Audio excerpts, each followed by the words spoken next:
Saludos, estamos en el Centro Español de Sindonología y estamos desarrollando un pequeño curso de 4 lecciones o 4 charlas sobre las investigaciones realizadas al Santo Sudario de la Catedral de Oviedo. Investigaciones que básicamente o fundamentalmente han tenido como centro el equipo de investigación del Centro Español de Sindonología en los últimos años.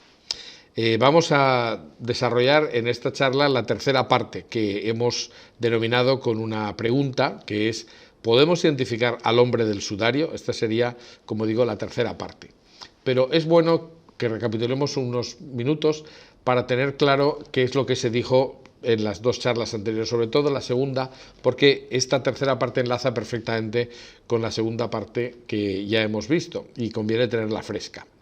Entonces, lo primero que hay que decir, que eso ya lo tenemos perfectamente asumido, es que en el tiempo de Jesús sudario no era lo mismo que mortaja. Por tanto, si hablamos del santo sudario, no estamos hablando de la sábana, que erróneamente en ocasiones se le llama sudario de Turín. No. En segundo lugar, hay que decir que la sábana es mucho más grande que el sudario tendría que haber envuelto solamente la cabeza del ajusticiado y, por tanto, dijéramos que las manchas principales son las que se corresponden con el tamaño de una cara, de un rostro humano, y por tanto si los ponemos en la misma proporción se ve que el sudario es mucho más pequeño. El sudario está desde el siglo IX prácticamente en la Cámara Santa de la Catedral de Oviedo, que era la antigua Cámara del Tesoro o relicario del Palacio de Alfonso II el Casto, en Asturias.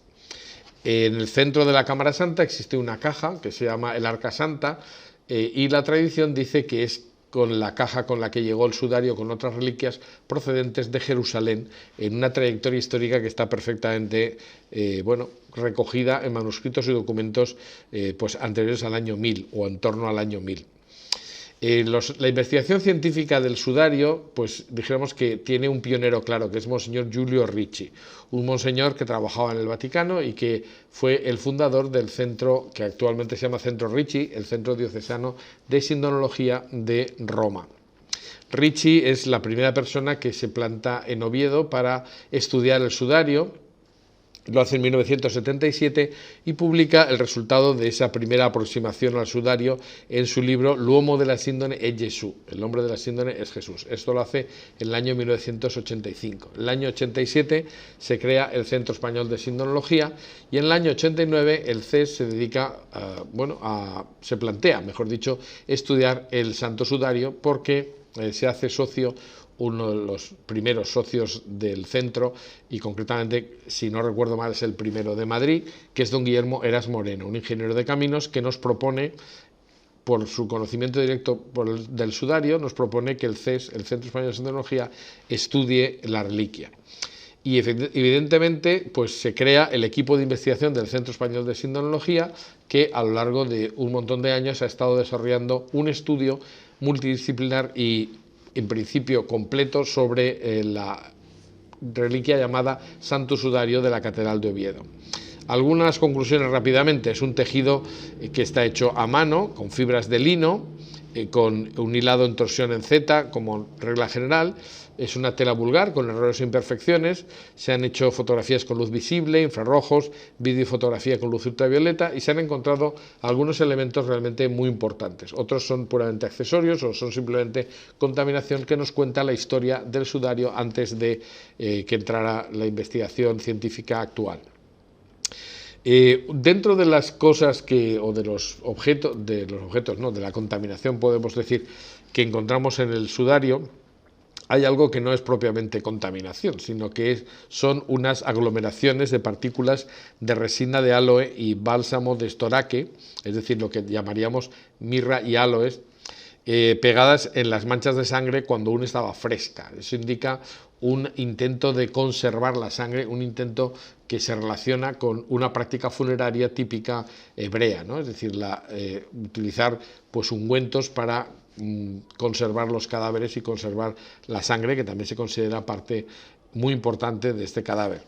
Y efectivamente en el sudario hemos encontrado que existe sangre humana y sangre del grupo AB, que esto está comprobado por triplicado. También se intentó descubrir el ADN. En el congreso del año 2007 en Oviedo se reveló que hay una secuencia de ADN mitocondrial y que se ha podido determinar según el Instituto Nacional de Toxicología, pero que no nos sirve más que para comparar el sudario en su caso. Y ya para terminar este resumen, simplemente decir que si vemos un maculograma del sudario, es decir, una imagen con las manchas del sudario con sus nombres correspondientes, tenemos que recordar que las manchas principales están formadas por la mancha de fondo y las manchas centrales, que las manchas que no son simétricas a la parte superior le llamamos manchas puntiformes, la de la mitad le llamamos manchas en alas de mariposa, y la mancha que está en la esquina del sudario pues la llamamos mancha de la esquina o de la esquina de Ricci, que de las dos maneras se ha denominado, ¿no? También existen otras manchas como la mancha difusa, la mancha de acordeón y otras muchas complementarias que evidentemente no vamos a estudiar en este punto.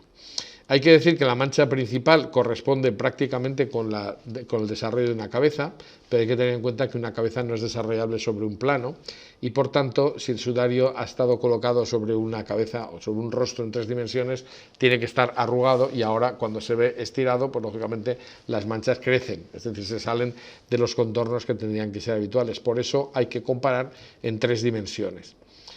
Por lo demás, hay que decir que las manchas no simétricas nos indican que en esa zona además ha habido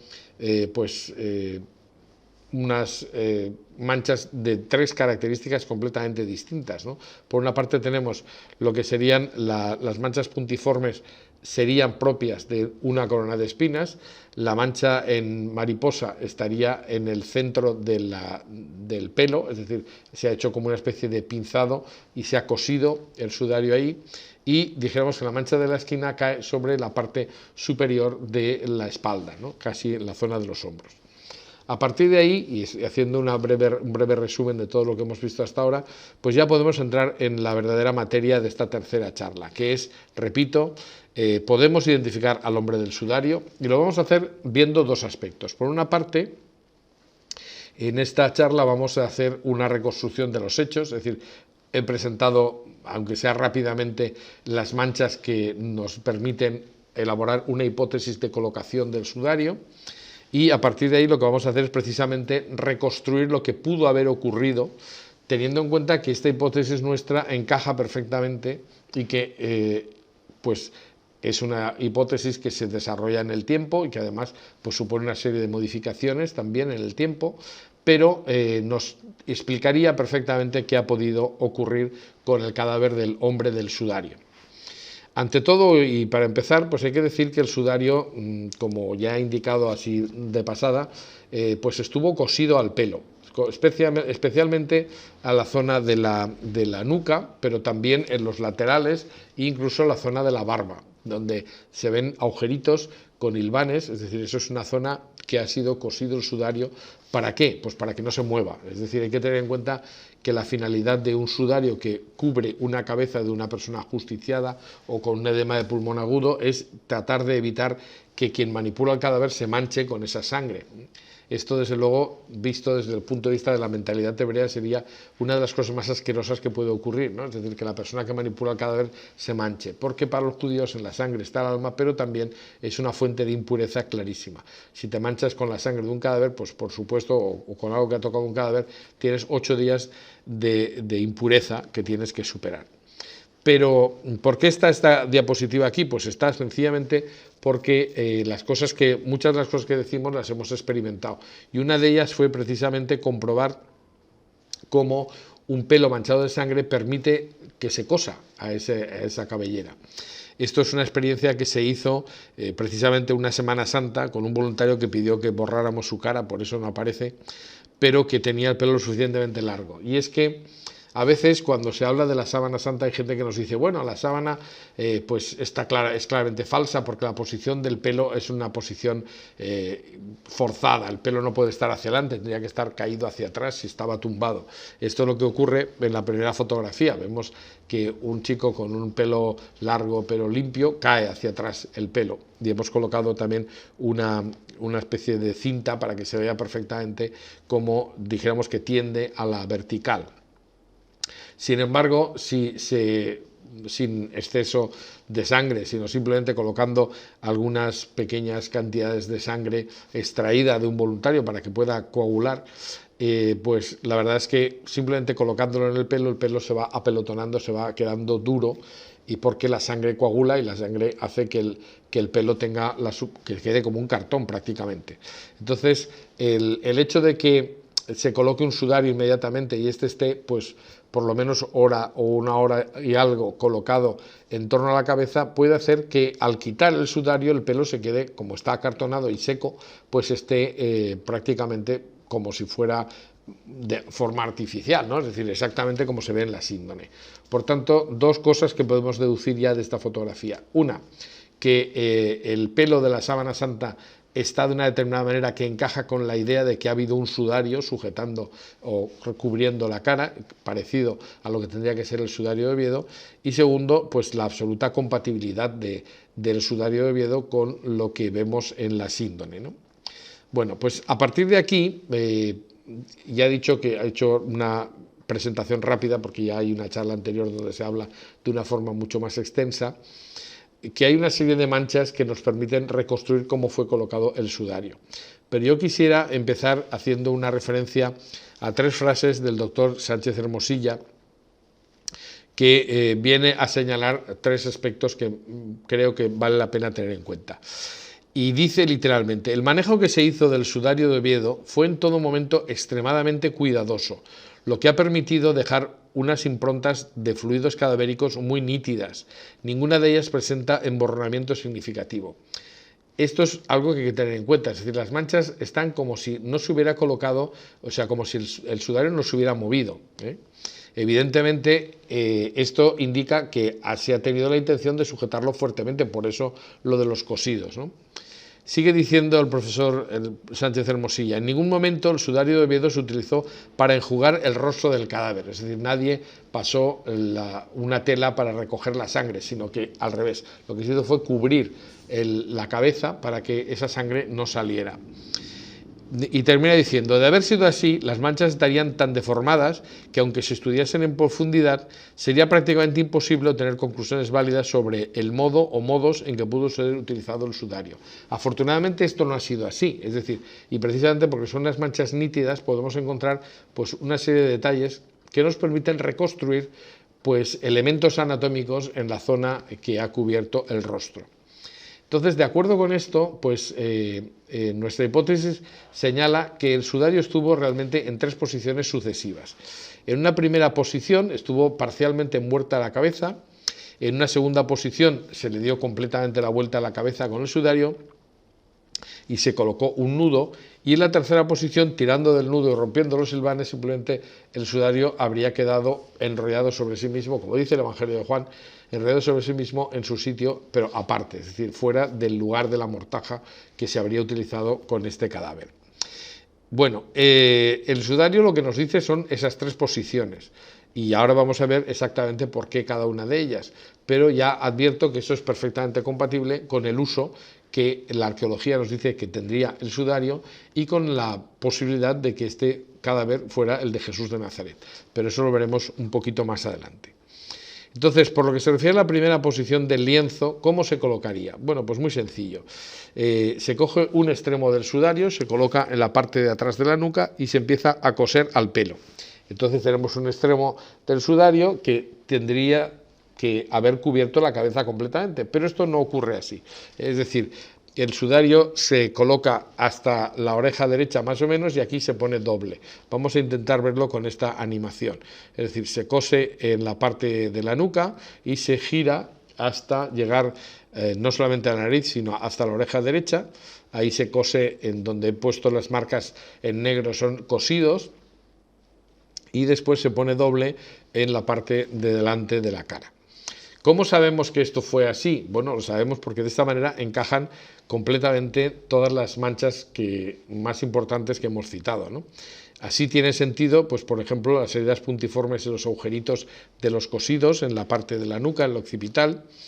Estos serían las manchas de sangre que corresponderían a la parte inferior de la corona de espinas. Y aquí la gente nos pregunta, bueno, ¿y eso tiene su lógica? Es decir, ¿por qué no aparecen todas las manchas de toda la cabeza? Bueno, ya veremos esto con un poquito más de detalle después, pero simplemente hay que decir que aunque el supuesto cadáver de Jesús, vamos a suponer como hipótesis, no llevara la corona de espinas, en el momento en que estuviera en la cruz, hay que tener en cuenta que el sudario se coloca cuando el cadáver cuando la persona acaba de fallecer, y entonces se sujeta a la nuca. Hay que tener en cuenta que para estar respirando en la cruz hay que golpear la cabeza hacia atrás. Al tirar la cabeza hacia atrás, las manchas, las heridas puntiformes del occipital se reabren. Es decir, así como las otras manchas se van secando, las de la parte posterior de la cabeza siguen abriéndose, no se coagulan, no se cierran las heridas, ¿no? Y esto explicaría que solo que en el sudario aparezcan solamente esas heridas de esa zona, que es la más castigada, hasta el último momento, hasta el momento de morir.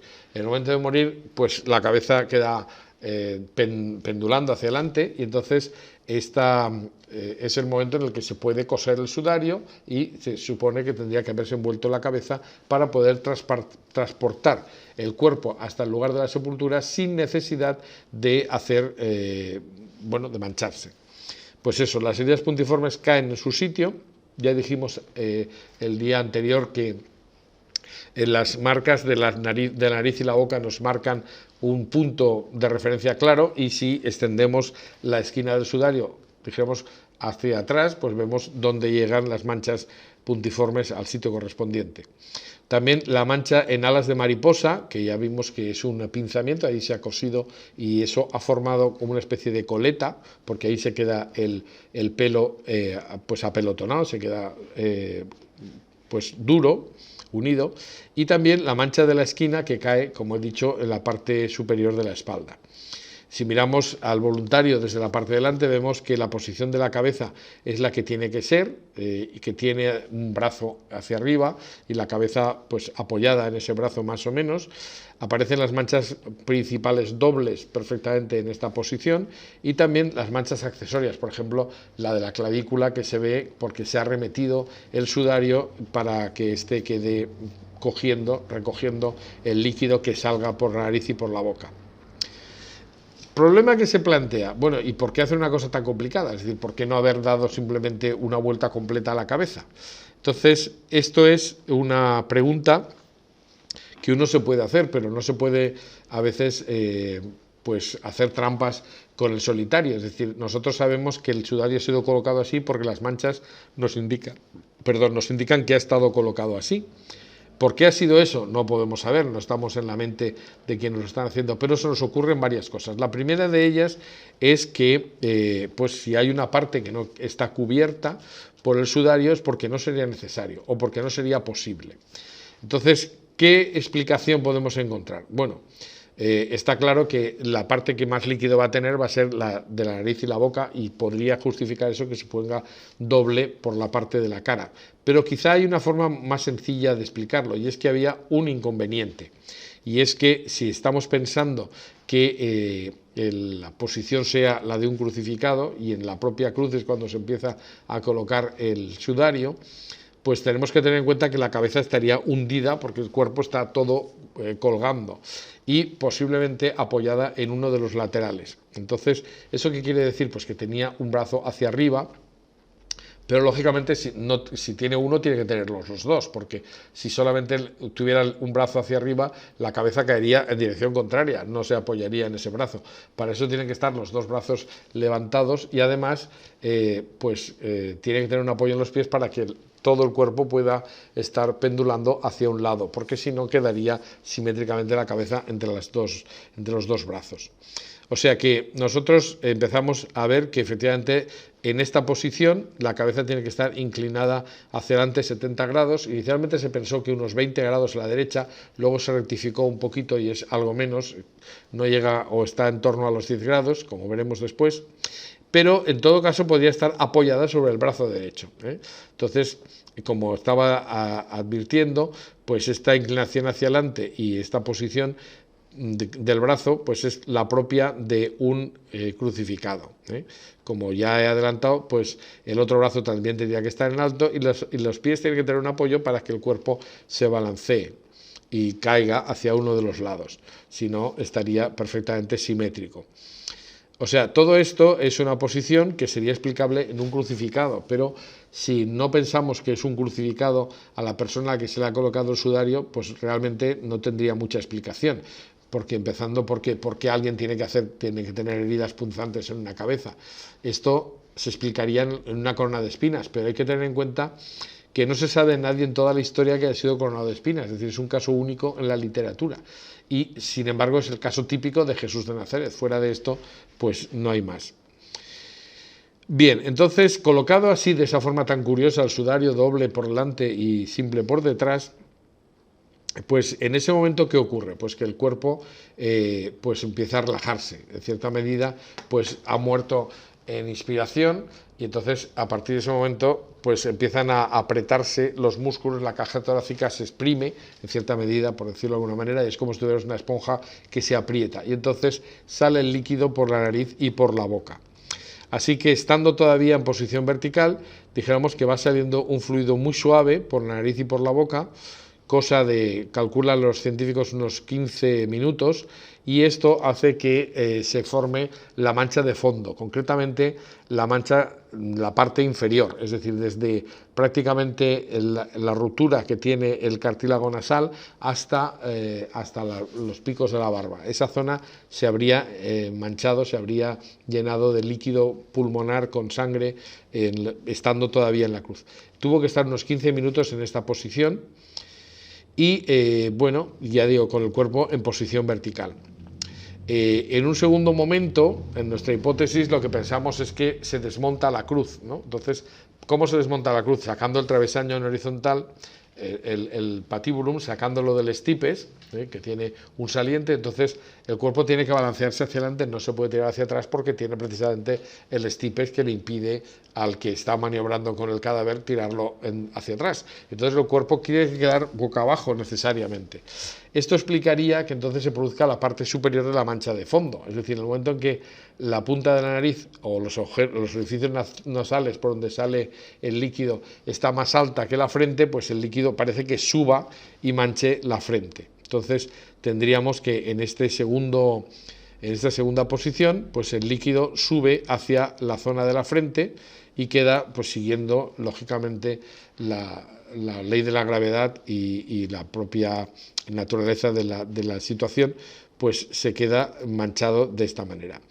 Por tanto, tenemos claro que para que se forme la mancha de fondo que cubra toda la cara, es necesario que el cuerpo esté en dos posiciones. Primero en vertical, con la cabeza hacia adelante, pero en vertical, y después con la cabeza pegada al suelo, con la frente más baja que los orificios nasales, y esto sería en horizontal. Esto se demostró experimentalmente que ocurre utilizando pues un maniquí y desde luego en el laboratorio de la Cátedra de Medicina Legal de la Universidad de Valencia, y fue comprobado con el doctor Villalain con este aparato que se inventó para poder calibrar los ángulos y que dio muy buen resultado. Entonces, mientras el cadáver se moviliza, es decir, el cadáver está en el suelo, entonces se mueve. Lógicamente tiene todavía las manos, inicialmente las manos hacia arriba cogidas al palo horizontal, al patíbulum, pero inmediatamente pues se intentaría liberar del peso muerto que supondría el palo horizontal. Y en el momento en que eso se puede conseguir, pues se intenta movilizar el cadáver. Mientras el cadáver se moviliza, se detectan varias posiciones de manos que intentan cerrar la salida de líquido por la nariz y por la boca. Y a este respecto es bueno que volvamos a escuchar literalmente lo que dice el profesor Sánchez Hermosilla sobre lo de las manos. Y es que muchas veces se afirma que los cadáveres no sangran. Y claro, cuando uno ha visto muchos cadáveres, como el profesor Sánchez Hermosilla, que para eso es médico forense y además perito judicial, pues lógicamente lo que dice es que si la muerte ha sido por causa violenta, cada vez que se manipula el cadáver se produce una efusión de sangre y otros fluidos cadavéricos por las heridas, pero también por los orificios naturales, en especial boca y nariz, porque evidentemente la sangre sale de un orificio o de una herida.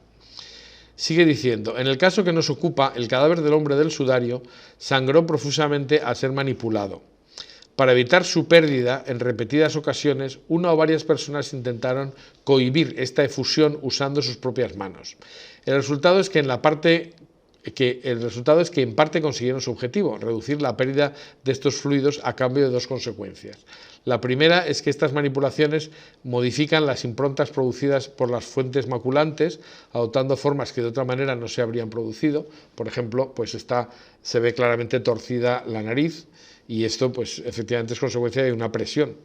Y dice, por otra parte, las personas que manipulaban el cadáver se mancharon sus manos con fluidos cadavéricos, lo que ocasionó que se produjesen nuevas manchas, esta vez desde fuera del conjunto cadáver sudario, aunque seguía siendo con fluidos procedentes del mismo cadáver, pero impregnados en las manos que prestaban este piadoso servicio. Es decir que, este tipo de manchas hemos encontrado en el sudario, es decir, no solamente las que se producen por la salida del líquido por la nariz y por la boca, sino también manchas de unas manos que se están manchando, ¿no? Y que están dejando sus huellas. Para hacer una referencia, porque esto sería muy largo de explicar y no todo el mundo tiene visión espacial suficiente como para imaginárselo, pero para hacer referencia al estudio que hizo sobre todo el ingeniero, don Guillermo Heras, pues habría que decir que él por lo menos encuentra huellas que pueden corresponder con parte de la anatomía de las manos y en tres posiciones distintas. Hay una primera posición que sería esta, es decir, se apoya la mano sobre la nariz y entonces se gira hasta cubrir la nariz, y ahí tendríamos una primera posición. Hay una segunda posición que sería al revés, intentando tapar los orificios nasales por debajo, y entonces se cubre también la nariz haciendo como un hueco, ¿no?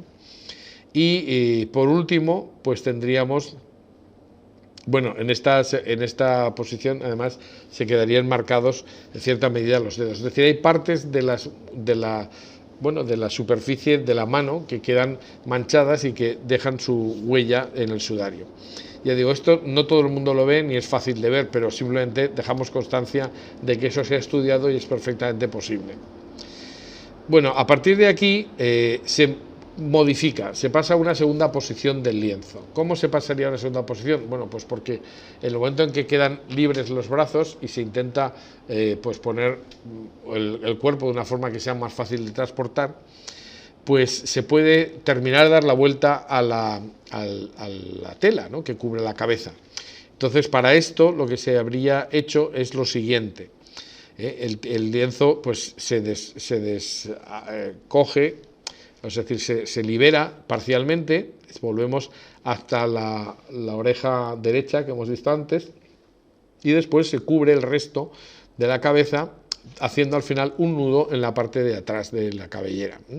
Esta segunda posición, ¿cómo sabemos que se ha producido? Bueno, tenemos lógicamente no simplemente una opinión, sino que hay una base, y es que cuando tenemos parte del sudario que está doble por delante y este gira, la parte externa pasa a tocar la parte interna, y entonces en la zona donde están las manchas externas de la superficie cuarto, es decir, concretamente esta zona de aquí, en la parte central aparece una huella que sería la que correspondería a la oreja manchada de sangre, que ahora pues mancha en la parte externa de la tela, según la primera posición, que ahora queda en el interior. Es decir, que tenemos una serie de marcas que pueden identificarse con elementos que podrían ser las de una oreja, que está solo en la superficie 4, pero no está ni en la 1, ni en la 2, ni en la 3. En esta posición, estando el sudario ya, dijéramos, en una única capa alrededor de la cabeza, aparece otra posibilidad de otra mano que intenta cerrar también la salida de líquido, y entonces deja los contornos de algunos de los dedos. Y ahí pues podemos encontrar que la mano cambia de posición y deja el contorno característico.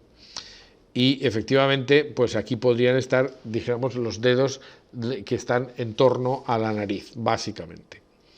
Bueno, esta mancha, con esta mano así cerrada, solamente está en la cara 3 y en la cara 4, por tanto, está en la cara 1 y en la cara 2, es decir, en esta y en la parte posterior, el reverso izquierda y el anverso derecha. Y esto nos indica que esta marca de la mano se produce estando abierto el sudario, no doble, porque si no estarían las 4 caras. Bueno, pues esto nos confirma que efectivamente el sudario en algún momento se abrió. Y en cuanto a la idea del nudo, que parece una tontería, pues, o una pura elucubración, resulta que lo podemos reconstruir pensando que hay una serie de arrugas que van hacia la esquina del sudario. En las fotos que hemos hecho con las voluntarias que se dejaban poner el sudario en la cabeza, pues en una ocasión pues se hizo un nudo y al deshacer el nudo justo encontramos que ocurre como se ve en el sudario, estas arrugas que van hacia la esquina.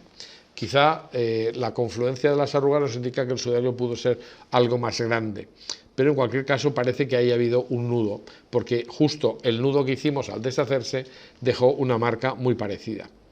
Y en cuanto a la tercera posición del lienzo, es la lógica, es la de qué pasó cuando el lienzo se quita de la cabeza. Es decir, aquí tenemos claro que en el caso de un enterramiento judío, como hipotéticamente tendría que ser este, cuando se utiliza una sábana completa, no es necesario dejar el sudario en la cabeza, el sudario se quita. Y como está lleno de sangre, pues ese líquido tiene que quedarse con el cadáver, por tanto tiene que estar junto al cadáver, pero no dentro de la sábana. De hecho, si comparamos con el caso de Jesús, dice Juan que se veía desde la puerta, ¿no? Es decir, que se asomó y vio el sudario que había estado sobre su cabeza, no como los lienzos, sino enrollado sobre sí mismo en su sitio, pero aparte, es decir, fuera de la sábana.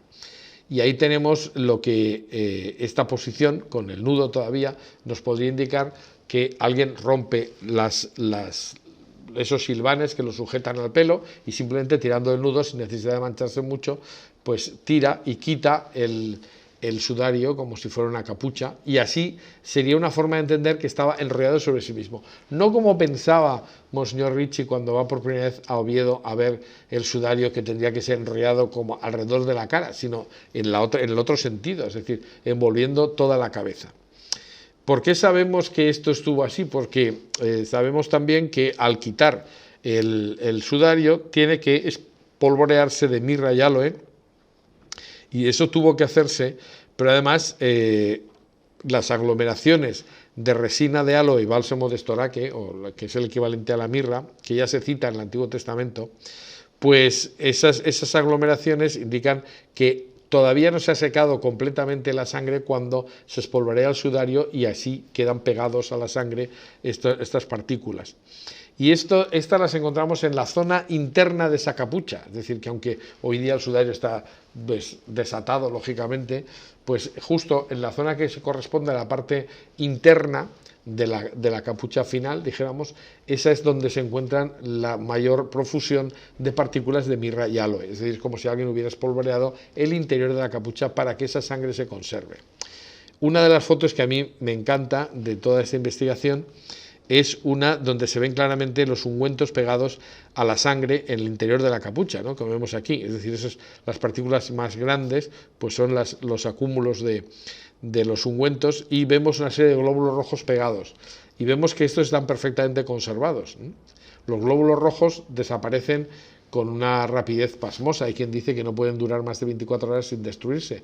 Sin embargo, pues esta sangre pues no es de hace 24 horas, ni mucho menos, sino que tiene varios siglos como mínimo.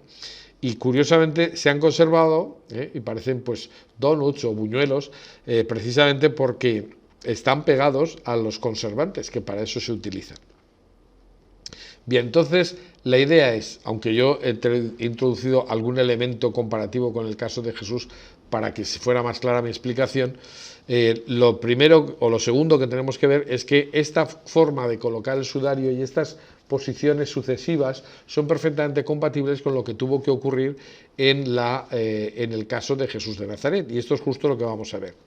Y a este respecto tengo que hacer referencia, que ya lo hice en la charla anterior, a un programa de televisión que realizó la 4, concretamente con Iker Jiménez, que en el año 2007 tuvieron la paciencia de analizar o entrevistar a cada uno de los investigadores que intervino en el segundo Congreso Internacional sobre el sudario de Oviedo, que se realizó en Asturias, en Oviedo. Y ahí pues se estuvo hablando en cada una de esas entrevistas profusamente del sudario. Es un programa que yo creo que es el único que se ha hecho en España sobre nuestras investigaciones y que se hizo con bastante rigor. Me voy a permitir el lujo de coger unos segundos de ese programa porque aquí tenemos a uno de nuestros colaboradores, César Barta, que es físico y que nos tuvo la amabilidad de explicarle a Iker Jiménez lo que podría ser la sucesión de las telas en el momento de enterrar al supuesto cadáver de Jesús de Nazaret. Vamos a ver si podemos verlo en el vídeo mismo. El sudario de Oviedo se ha puesto sobre un cadáver que murió en posición vertical. Permaneció aproximadamente 1 hora en posición vertical con el sudario puesto alrededor de la cabeza, se descendió, se le puso boca abajo durante aproximadamente otra hora más y después de esas 2 horas y pico se traslada el cadáver. La reconstrucción podría ser esta. Se llega al sepulcro con el cadáver, con el sudario puesto alrededor de la cabeza. Se extiende una sábana, una gran sábana sobre la losa y se deposita el cadáver sobre la mitad de esa sábana, con los pies en un extremo. Este sudario que le había cubierto el rostro y había recogido su sangre ya no es necesario. Se le quita, se deja enrollado en lugar aparte y ahora con la otra mitad de la gran sábana, la que puede ser la sábana de Turín, se le cubre de cabeza a pies. Y así lo dejan la noche del Viernes Santo. Quizá esta sábana sin el cuerpo debajo y el sudario enrollado en lugar aparte es lo que nos está describiendo el Evangelio de San Juan. Claro, aquí es que una imagen vale más que 1000 palabras y yo más que describirlo yo creo que la mejor forma era que lo viéramos. Bueno, pues me queda hablar de un aspecto curioso y es que en relación al nudo, la parte posterior de la cabeza, pues yo recuerdo, y voy a contar una anécdota, pero que se me puede creer o no, pero es totalmente cierta. En uno de los viajes de investigación que hicimos a la Catedral de Oviedo, y estábamos reunidos parte del equipo de investigación para hacer unos nuevos análisis, yo recibí al móvil una llamada telefónica de Mark Gustin, o de Mark Askin, que es como debería pronunciarse. Y Mark me dijo, recordamos que estaba estudiando los manuscritos que hacían referencia al sudario en distintos lugares, en distintas bibliotecas, en fin, en distintos sitios donde se conservan, y también veía transcripciones de algunos textos que hacían referencia al sudario. Y de repente me dice, Jorge, he encontrado una referencia rarísima al sudario que estuvo sobre la cabeza del Señor, dice, pero dice una cosa muy rara, porque dice que había un nudo en la parte de atrás de la cabellera. Dio la casualidad de que justo nos habíamos visto con la parte del equipo científico que se encargaba del estudio forense y nos acababa de explicar que las arrugas que iban a la esquina eran las de un nudo. Y entonces Mark, que estaba leyendo un texto, me dijo, no entiendo lo que se refiere esto. Yo le dije, yo lo entiendo perfectamente porque me lo acaban de explicar. Y es impresionante porque el texto que Mark estaba leyendo era nada menos que de Nonos de Panópolis. Es un escritor del Alto Egipto que vive entre el año 400 y 479 después de Cristo. Y hay un texto suyo que es una paráfrasis, es decir, está parafraseando el Evangelio de Juan, y dice alguna cosa que no dice el Evangelio de Juan, es decir, añade de su cosecha alguna cosa. Vamos a ver exactamente lo que dice. Dice, siguiendo detrás llegó Simón e inmediatamente entró. Vio los lienzos juntos en el suelo vacío y la tela que envolvía la cabeza con un nudo en la parte de atrás de la cabellera. En la lengua autóctona de Siria se llama sudario a la tela, lógicamente. Dice, no estaba con los lienzos funerarios, sino que estaba ampliamente enrollado sobre sí mismo, torcido en un lugar aparte. Curioso, porque claro, aquí se utilizan muchas palabras porque la expresión no tiene una traducción directa palabra por palabra al español, ¿no? Y podríamos tener alguna variante incluso en la traducción, pero es importante que dice que tiene un nudo en la parte de atrás de la cabellera, y como decía muy bien Mark, pues yo no entiendo esto, digo, pues yo sí, porque me lo acaban de explicar. Entonces, eso fue una corroboración absoluta de lo que estaban haciendo nuestros forenses. O sea, en el siglo XX se estaba reconstruyendo una cosa que, sin conocerlo, ya había dicho un autor egipcio del siglo V. Es algo impresionante, ¿no? Es decir, lo que nosotros vemos aquí es que ese nudo es el que se acaba de describir como que estaba, o que se correspondía con la tercera posición del sudario. Ahora bien, vale, esto es compatible con el caso de Jesús, pero nos podríamos dar un paso más y decir, ¿hay tantas coincidencias como eso? ¿No podría ser otro caso? ¿Podemos asegurar que el hombre del sudario sea Jesús?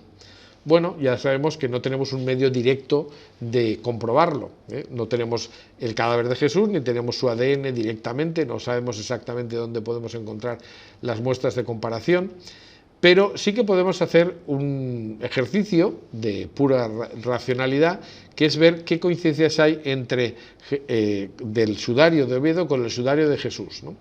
Que Jesús tuvo un sudario, porque efectivamente así se dice que se quita y se coloca en un lugar aparte, ¿no? Pues vamos a ver algunas de estas coincidencias. Tenemos que decir que en los dos casos, en el caso del hombre del sudario de Oviedo y en el caso de Jesús, se cubrió su rostro con una tela. Ese sudario tendría que tener un tejido y unas dimensiones semejantes a las del sudario de la Catedral de Oviedo, porque así es como tendrían que ser, como eran los sudarios que utilizaban para cubrir la cabeza del ajusticiado. Pero, bueno, ahí tenemos una referencia que es una coincidencia, pero vamos más allá. El hombre del sudario sabemos que era un adulto con pelo largo, barba y bigote, porque en esas zonas donde hay pelo largo es donde se ha cosido el sudario y hay una coincidencia bastante clara. Pero además, en todo, la morfología es compatible con un hebreo. Parece una tontería, pero tiene 8 centímetros de nariz. Es decir, eso no coincide con todas las caras, ¿no? Es decir, una de las tipologías características de las personas hebreas es precisamente una nariz prominente. Esos 8 centímetros no son muy comunes, pero bueno, también podría ser lo contrario.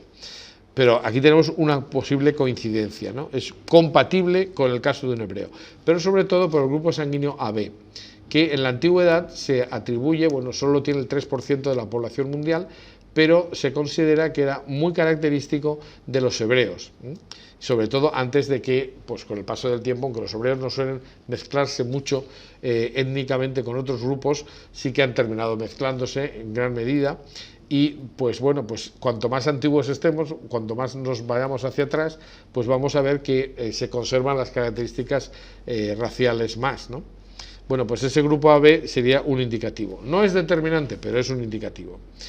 Sin embargo, es mucho más importante saber que tanto el hombre del sudario de Oviedo como Jesús de Nazaret fueron torturados, ¿no? Es decir, tenía el rostro deformado y ensangrentado. Luego veremos luego en la próxima charla veremos una demostración de hasta qué punto las manchas del sudario nos están indicando cómo era la morfología del rostro y las deformaciones y heridas que tenía.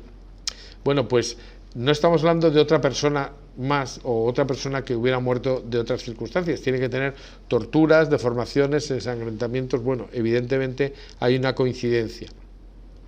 Porque además es un hombre que murió en vertical, como el caso de Jesús, y con un apoyo en los pies. Hemos visto que esta es la posición en la que la cabeza puede tener la colocación que nos indica el sudario. Y además es que no se nos ocurre otras formas de morir. Una persona que muera con heridas punzantes en la cabeza y con los brazos arriba y en esta postura propia de un crucificado, pues es que no es una persona que se haya colgado de una cuerda ni nada de esto, ¿no? Tiene que ser algo equivalente, ¿no? Y entonces no tenemos una alternativa. Pero además tiene, hemos dicho la postura de un crucificado. Además tiene sangre vital y sangre post-mortem. Efectivamente, precisamente las heridas punzantes son propias de una corona de espinas, pero sabemos que esa sangre ha salido cuando el cuerpo no estaba muerto todavía, el cadáver no era cadáver. Y entonces en este momento las heridas punzantes pues indican que la sangre ha coagulado, por tanto ha salido cuando todavía el sujeto estaba vivo. Después de muerto la sangre no coagula. Y efectivamente se puede distinguir por tanto sangre vital y sangre post-mortem.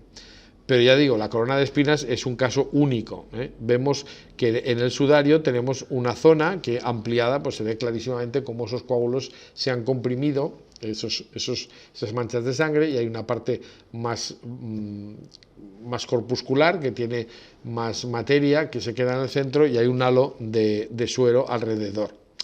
Esto es, si no es una corona de espinas, realmente no podemos pensar que otra cosa podría ser. Además, todo el líquido de la mancha de fondo coincide con la proporción o la cantidad de líquido pulmonar considerable que saldría por la nariz y por la boca junto a la sangre, ¿no? Entonces, tenemos que hay signos de un edema de pulmón agudo, consecuencia no solamente de una supuesta crucifixión, sino de unos tormentos previos, ¿no? Por ejemplo, pues los azotes, todo esto originaría un derrame pleuropulmonar. Entonces, curiosamente, ese líquido pulmonar tiene el aspecto de agua sucia, agua turbia. Y curiosamente, cuando San Juan dice que él vio salir sangre y agua, nosotros pensamos en agua de la que sale del grifo de nuestras casas. Sin embargo, el agua que se podía ver, por ejemplo, en la zona de Jerusalén, pues, o en el mar de Galilea, o simplemente en el Jordán, tiene este aspecto de agua turbia. Entonces, es perfectamente identificable como agua para una persona que esté acostumbrada a ver el agua de esta manera, ¿no?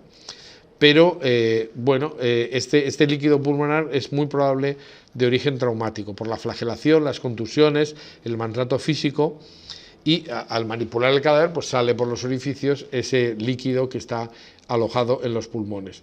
De todas maneras, sale mucho líquido pulmonar, es decir, hay que tener en cuenta la ley de la botella de leche, ¿no? Si cogemos una botella de leche, la abrimos, intentamos tirar el líquido, hay que hacer una cierta presión para que salga la leche, ¿no? Entonces, o hay que hacer un orificio de entrada de aire, y entonces sí que es posible en una botella, en fin, estas cosas, es decir, necesitamos tener una entrada de aire para que salga el líquido.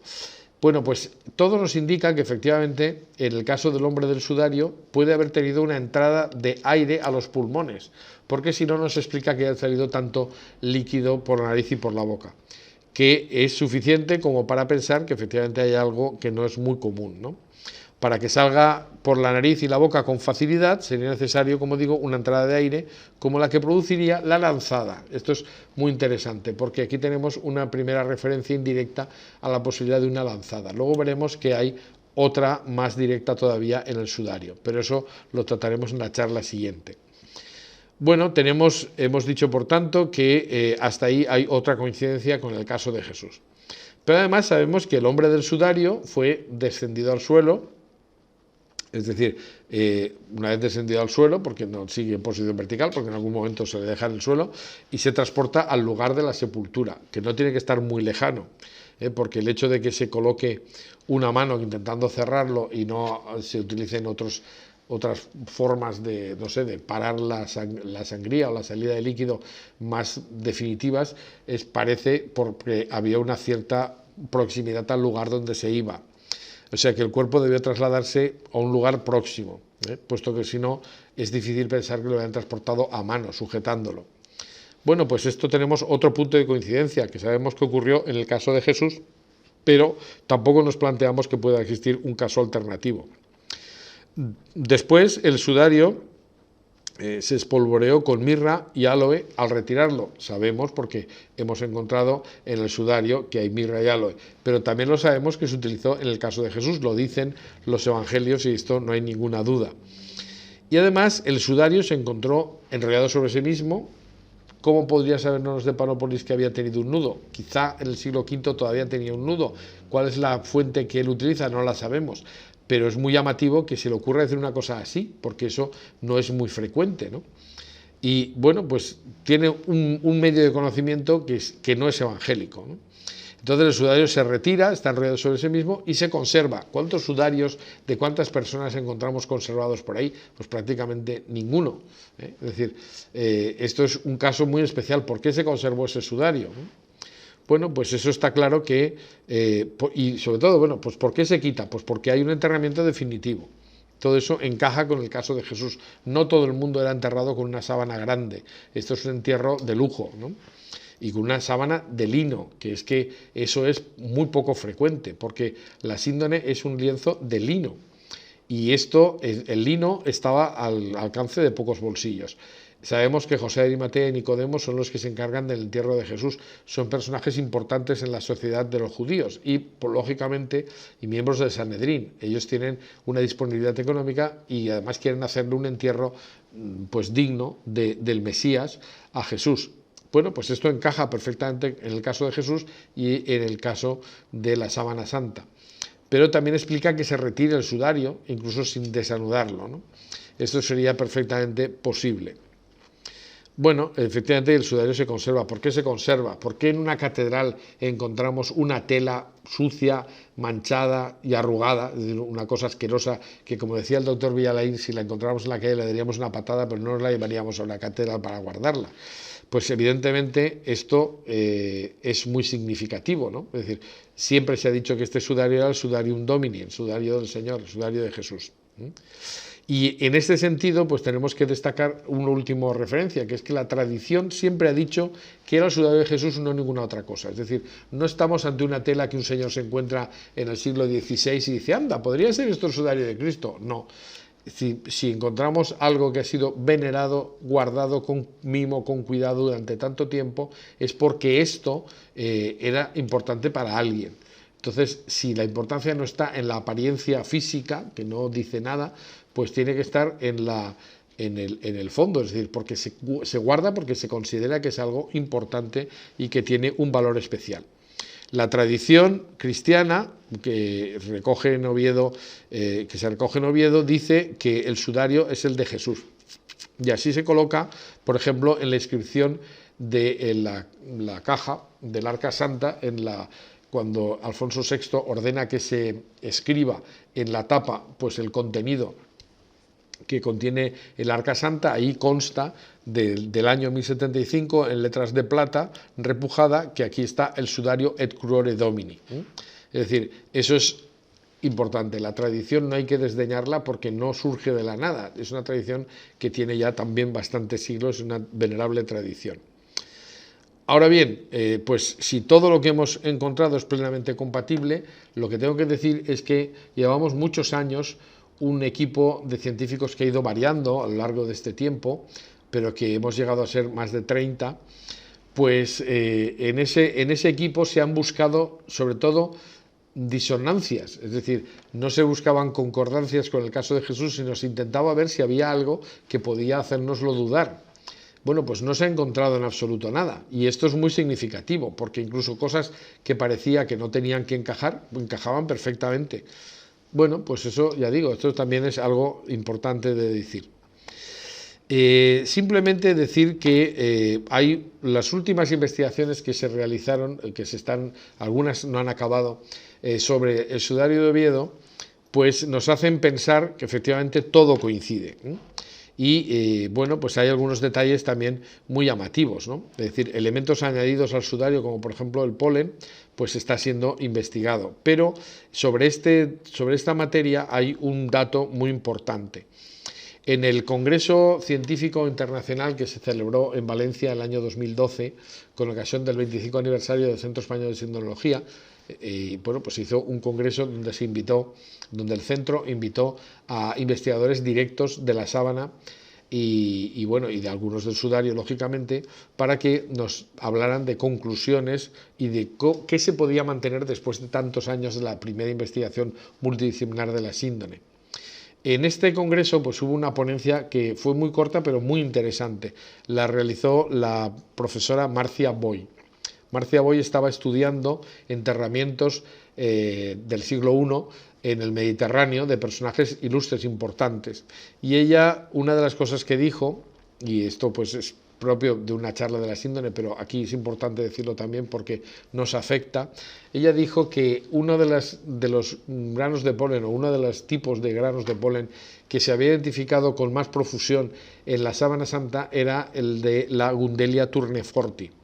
Pero lo que nos dijo fue que en realidad ella pensaba que eran granos de helichrysum, porque el helichrysum es uno de los componentes que se utilizaban en la realización de ungüentos, pero de personajes importantes, efectivamente. Son los ungüentos que se utilizan para la sepultura de un rey, que dice Plinio el Viejo, que escribe aproximadamente en el año 50 después de Cristo, nos da una serie de datos importantísimos sobre esa cultura. Hay muy pocos textos que nos hablen de la cultura romana de esa época.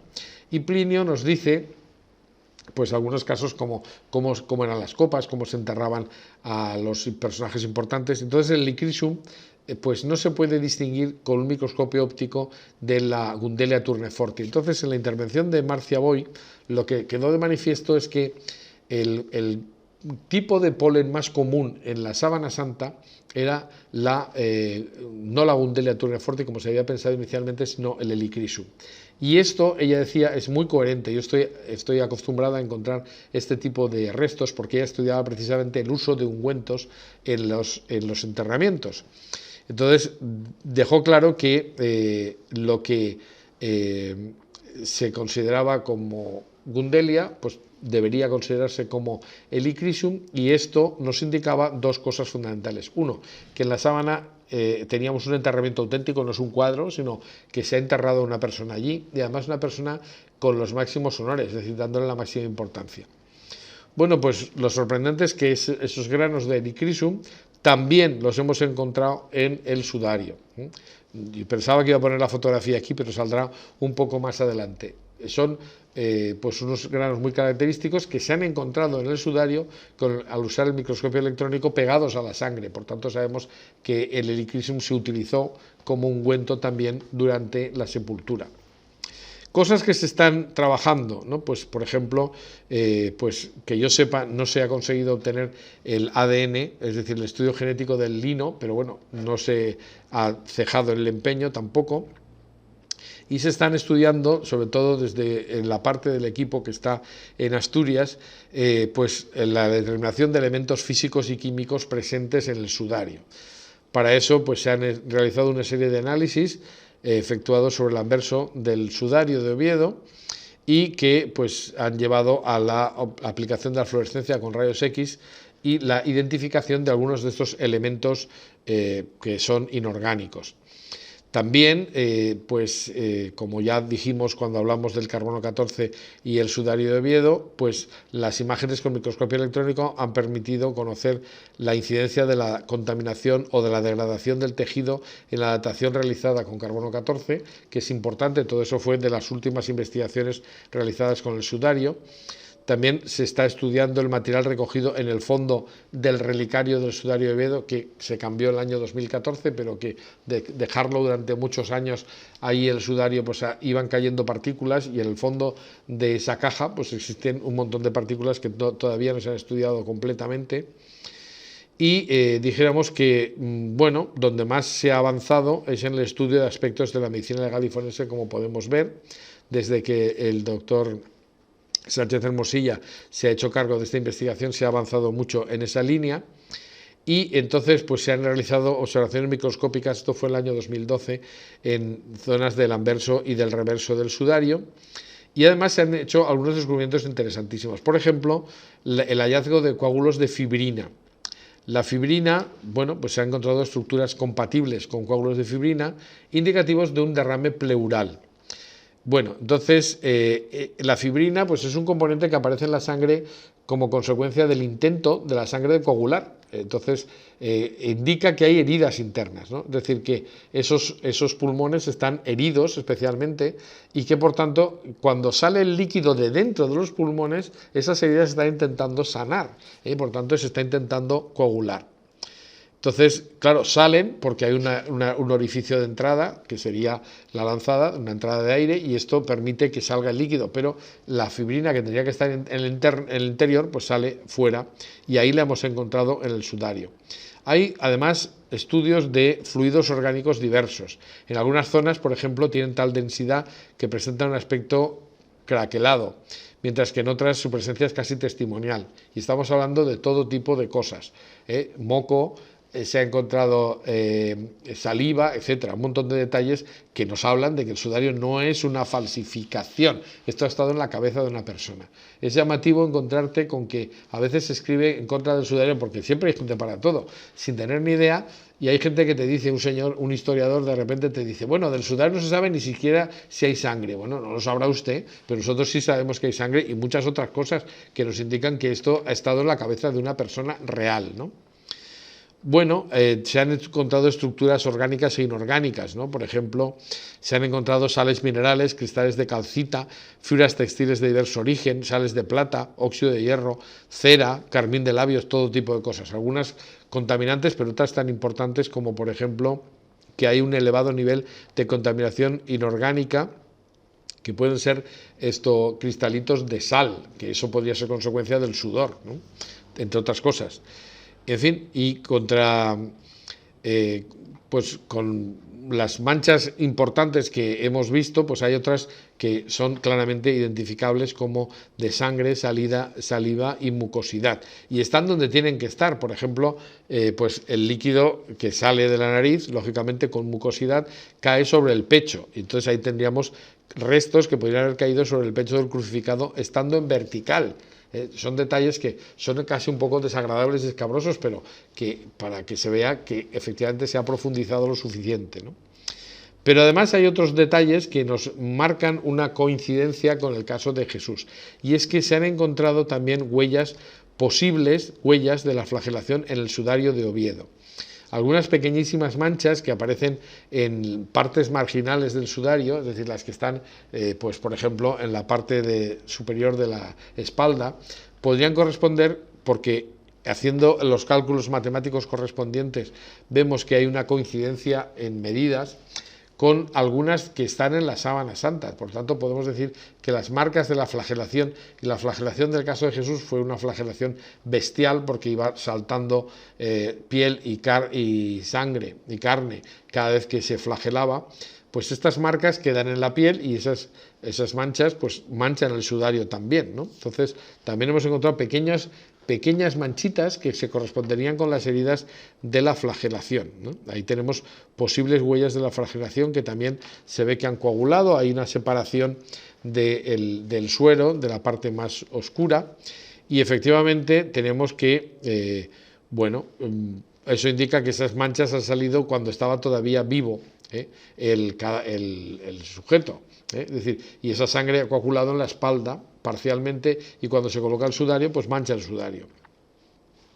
Además, la distancia en que se encuentran desde la nuca nos permite pensar que son marcas de los azotes, como digo, en la zona superior de la espalda. Bueno, entonces es cierto que, claro, cuando la gente te dice, bueno, pero el sudario puede ser una falsificación, hombre, vamos a ver, depende. Si nosotros llegamos a unos niveles de conocimiento tan íntimo del sudario, pues esto no es una investigación que se ha hecho superficialmente. Tampoco necesitamos saber exactamente todo tipo de detalles, pero el hecho de que aparezcan detalles que coinciden con lo que ocurriría si se colocara un sudario en torno a la cabeza de un ajusticiado que ha muerto en las mismas condiciones de Jesús, y que todo coincida, les parece pues importante. Estamos acabando la charla de hoy, pero tenemos que decir que nos plantearíamos todavía una última pregunta, que es la que responderemos precisamente en la última y cuarta charla de este ciclo de estudio del sudario de Oviedo, y es que nos tenemos que preguntar si es Jesús el hombre del sudario de nuevo. Entonces decir, bueno, sí, muerto igual, pero ¿es Jesús? Bueno, la ciencia se basa en el método empírico. Es decir, se pueden sacar unas conclusiones basadas en argumentos racionales, pero lógicamente la ciencia empírica requiere poder comparar. Claro, cuando estamos hablando de un caso que es único, pues no podemos comparar mucho, ¿no? Pero está clarísimo que lo ideal sería tener el cadáver de Jesús, pero afortunadamente no lo tenemos, porque entonces sí que las cosas cambiarían bastante, ¿no? Entonces, ¿qué podemos hacer? ¿Cómo podemos llegar más lejos? Bueno, pues lo que sí pueden hacer los científicos, y eso es lo que se ha hecho y lo que vamos a explicar precisamente en la charla última de este ciclo, es que, bueno, tenemos otra reliquia que se atribuye al mismo sujeto y en unas mismas condiciones, que sería la síndrome de Turín. Por eso es perfectamente coherente comparar las manchas y las cosas, los objetos, los datos que hemos extraído del sudario de Oviedo con los que encontramos en la síndrome. Si hay un nivel de coincidencia alto, pues lógicamente esto nos puede indicar que estamos ante el mismo sujeto. ¿Hasta qué punto hemos llegado en esta investigación? Pues lo vamos a ver prácticamente enseguida. De momento, simplemente decir, para terminar, que la síndrome de Turín es un objeto inexplicable, que como sabemos puede ser la mortaja de Cristo, y que hay una cosa muy importante que nos permite compararlas, y es que la sábana ha envuelto el cadáver cubriendo la parte dorsal, la parte frontal del cuerpo. Y el sudario también. Lo que pasa es que en lugar de atrás adelante o de adelante a atrás, lo ha hecho de derecha a izquierda, de izquierda a derecha. Es decir, tenemos marcas de la parte frontal y de la parte dorsal del cuerpo en las dos telas. Y eso es perfectamente comparable. Bueno, pues precisamente ahí es donde vamos a meternos a estudiar, porque esta zona que he marcado en rojo, pues es una zona común donde hay unas manchas que están en la sábana y en el sudario. ¿Hasta qué punto son comparables? Pues ya lo veremos.